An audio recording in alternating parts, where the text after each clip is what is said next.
Hello বন্ধুরা, আমি পিঙ্কি নতুন একটা ভিডিও নিয়ে চলে আসলাম আবার তোমাদের মাঝে। তো আজকে আমি সারাদিনে পুরো ঘরের কি কাজকর্ম করলাম, আর প্রতিদিন আমি সকালে উঠে এই কাজকর্মগুলোই করি। সকাল থেকে দুপুর পর্যন্ত কী কাজকর্ম করি তার ছোট্ট একটা মিনি ব্লগ তোমাদের সঙ্গে শেয়ার করলাম। প্রথমে এই ঘরে বিছানাটা তুললাম, তুলে ঘরে রেখে আসলাম। অ্যাকচুয়ালি আমাদের পাশে বাথরুমটা পুরো কমপ্লিট হয়নি, তো ওখানে এক্সট্রা বালিশ খাতা যা থাকে ওখানে রাখি। তো যাই হোক, কদিনের মধ্যে কমপ্লিট হয়ে যাবে। উপরে বাথরুম ইউজ করি না আমরা, আপাতত নিচেরই করি, উপরটা এখনো কমপ্লিট হয়নি বলে। তো এই ঘরে বিছানা তুলে ঝিরে নিলাম। এই ঘরে শুয়ে আমি, আমার ভাই, আমার দিদির মেয়ে।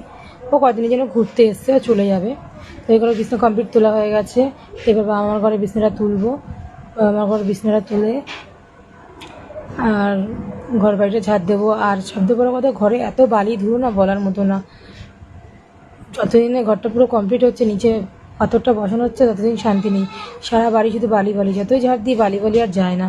তো আমার ঘরটা গোছানো হয়ে গেছে, বিছানা তোলা হয়ে গেছে। এবার বারান্দাটা পরিষ্কার করব। তার আগে আমি যে ওষুধটা খাই, প্রতিদিন মেডিসিনটা নিই ফ্যাটি লিভারের জন্য, তো সেটা খেয়ে নিলাম। খেয়ে দিয়ে বাবা আবার উপরে না সানসেটে রং করছিল, উপরে দেওয়ালের মানে ছাদের। যেহেতু ফল সিলিং করবো বলে প্লাস্টার করিনি, তো ভাবলাম চুন আছে, চুনটা মেরে দিই আপাতত, পরে যখন ফল সিলিং করবো। তো ওটা বাবা করছে বলে টেবিলটা ছাদের থেকে নিচে নিয়ে আসা হয়েছে। তারপর ঘর বাড়িটা ঝাড় দিচ্ছি। ঘর বাড়িটা ঝাড় দেওয়া হয়ে গেলে ছাদ পরিষ্কার করা আছে, কত কাজ।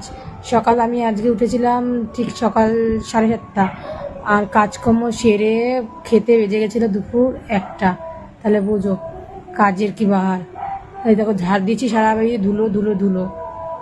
আর আমার ধুলো না অ্যালার্জি আছে, তাই মুখে একটুখানি নাইটিটা চাপা দিয়ে নিলাম। ভালো করে ঘর বাড়িটা ঝাড় দিয়ে এদিকে আবার বাবা রং গুলছে, রং তো না চুন গুলছে উপরে দেবে বলে। আমি আবার আমার যে ফটোগুলো আছে, ফটোর মধ্যে বস্তা লাগিয়ে রেখেছি যাতে ওর মধ্যে চুন না পড়ে। তো এদিকে বাবা রং গুলছিল, বাবাকে বললাম তুমি এদিকে এসে রঙগুলো, আমি এদিকে ঝাড় দেবো। এদিকে ঝাড় দেওয়া কমপ্লিট হয়ে গেলে আবার ছাদে যেতে হবে ছাদ ঝাড় দিতে। ছাদে তেমন একটা নোংরা হয় না, তাও কি বলতো, আমি মনে করি প্রতিদিন নোংরা হোক না হোক, বাসি উঠোন বাড়ি ঝাড় দেওয়া ভালো। তো সেক্ষেত্রে দেখো কতটা ময়লা তুলে নিয়ে এসেছি। ধুলো দেখেছো, চারিদিকে ধুলো। ওইদিকে মা বলছে জল মেরে ঝাড় দিতে, আমি মাকে বললাম জল মেরে ঝাড় দিলে ধুলো বসে যাবে, ওর এমনি ঝাড় দিয়ে ভালো। চলে গেলাম ছাদের সিঁড়িগুলোতে ঝাড় দিতে। সকল সিঁড়িগুলো ঝাড় দেওয়ার পরে তারপরে তোমার হচ্ছে দেখো সিঁড়ি ঝাড় দেওয়া হয়ে গেছে।